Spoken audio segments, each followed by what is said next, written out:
আসসালামু আলাইকুম, সবাইকে ওয়েলকাম জানাচ্ছি আর একটা মজাদার রান্নার রেসিপি দেখার জন্য।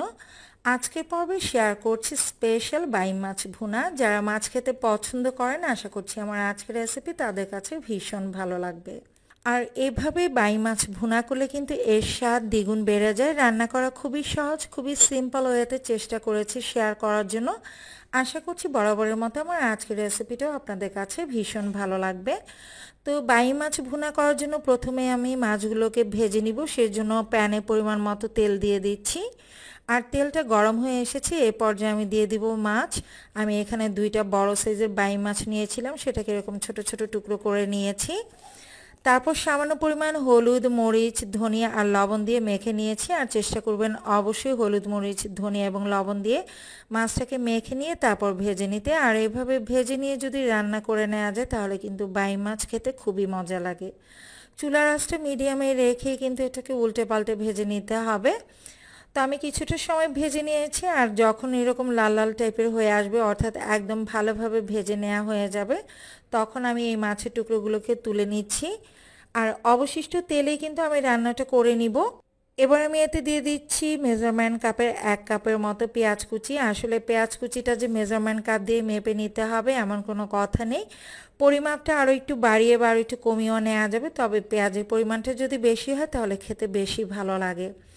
তো ভাজতে ভাজতে যখন একটা সময় পেঁয়াজের রঙটা এরকম হালকা ব্রাউন কালার হয়ে আসবে, তখন আমি এতে দিয়ে দিচ্ছি হাফ চা চামচ পরিমাণ আদা রসুন বাটা। আদা রসুন বাটা দিয়ে খুব ভালো করে একটু ভেজে নিতে হবে, যাতে করে আদা রসুনের কাঁচা গন্ধটা থেকে না যায়। ভেজে নেওয়া হয়ে গেছে, এবার আমি সামান্য পরিমাণে পানি দিয়ে দিচ্ছি। এবার একে একে অন্যান্য মশলাগুলো দিয়ে দিচ্ছি হাফ চা চামচ পরিমাণ হলুদ গুঁড়ো, হাফ চা চামচ পরিমাণ মরিচ গুঁড়ো, হাফ চা চামচ পরিমাণ ধনিয়া গুঁড়ো, টালা জিরার গুঁড়ো দিয়ে দিচ্ছি এখানে আমি 1/3 স্পুনের মতো, অর্থাৎ 4 চামচের 3 ভাগের 1 ভাগ। আর দিয়ে দিচ্ছি স্বাদ মতো লবণ। খুব ভালো করে মশলাটাকে কষিয়ে নিতে হবে। আমি নেড়ে ছেড়ে প্রায় 1 থেকে 1.5 মিনিটের মতো কষিয়ে নিয়েছি। একটা সময় মশলাটাকে ভাজতে ভাজতে যখন দেখবেন যে তেল ভেসে উঠেছে, অর্থাৎ মশলার তেলটা সেপারেট হয়ে গেছে, বুঝতে হবে মশলাটা খুব ভালোভাবে কষানো হয়ে গেছে। এবার ভেজে নেওয়া মাছগুলো দিয়ে দিচ্ছি। আর মাছগুলো দিয়ে আরও 1 থেকে 1.5 মিনিটের মতো মশলার উপর ভেজে নিতে হবে। তো যখন একদম ভাজা ভাজা টাইপ হয়ে যাবে তখন আমি এতে দিয়ে দিচ্ছি সামান্য পরিমাণে পানি। আমি পরিমাপ মতো পানি দিয়ে দিয়েছি। যেহেতু এটা ভুনা টাইপ হবে তাই খুব বেশি পানির প্রয়োজন হবে না, জাস্ট 1.5 থেকে 2 মিনিটের মতো এটাকে ফুটিয়ে নিতে হবে।